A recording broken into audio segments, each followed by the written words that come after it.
Hello, mëngjes.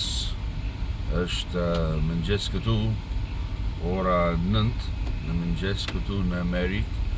Jemi sot në Louisiana edhe dua të bëj këtë video për kishën tonë në Sërand, kishën Baptiste Bereka atje, edhe për familjen tonë në Krishtin që është atje.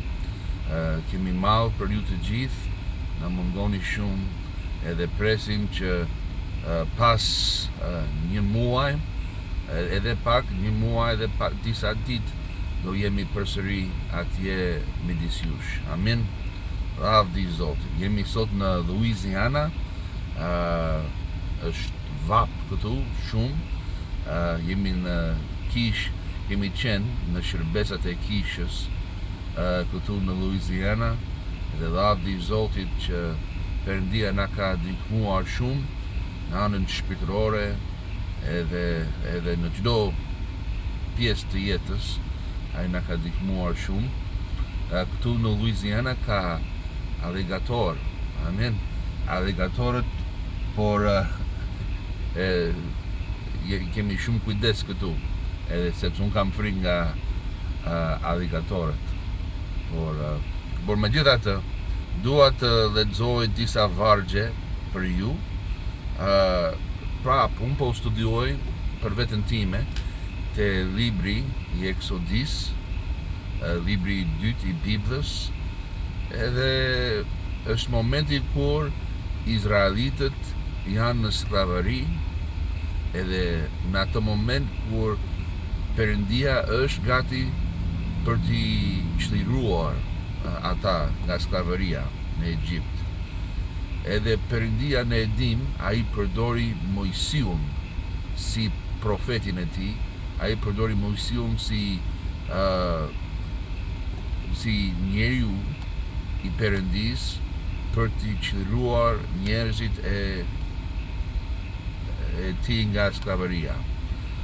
Por te hebrejve, te libri në Dhjetën e Re, libri i hebrejve, vargu 24 te vargu 26, Bibla, lavdi Zotit që kemi përkthyer te kisha jon atje, Bibla thot, prej besimit, Mojsiu, kur u rrit, refuzoi të quhej biri i bies së Faraonit.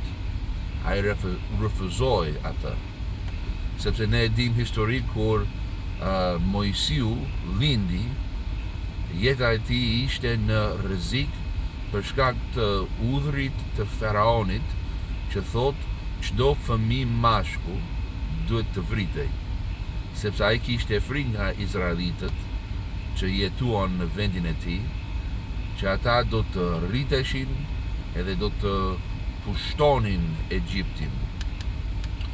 Por Faraoni dha këtë udhër, edhe mamaja e Mojsiut vendosi Mojsiu në një ark, në një vark të vogël me kapak atje në lum, për të shpëtuar jetën e tij, që të mos gjenin ushtarët për ta vrarë atë.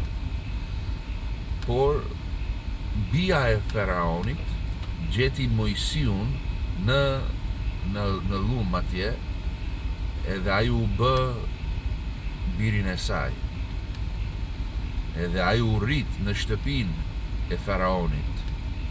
Edhe Bibla thot këtu, prej besimit Mojsiu, kur u rrit, refuzoi të quhej biri i bies së Faraonit, duke zgjedhur përkundrazi të vuante dhembje me njerëzit e Perëndis, sesa të shijonte kënaqësitë e mëkatit për një kohë, duke vlerësuar përbuzjen e Krishtit, pasuri më të mëdha se sa thesarët në Egjipt, sepse ai e çmonte kthimin e shpërblimit.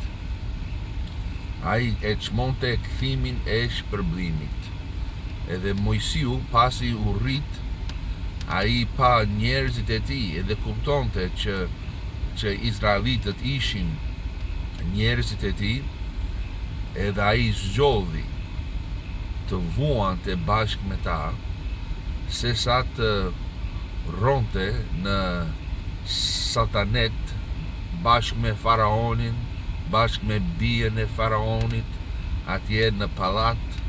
Ai zgjodhi të ishte një sklav se sa një mbret, sepse ai Bibla thot atje që ai çmonte kthimin e shpërblimit.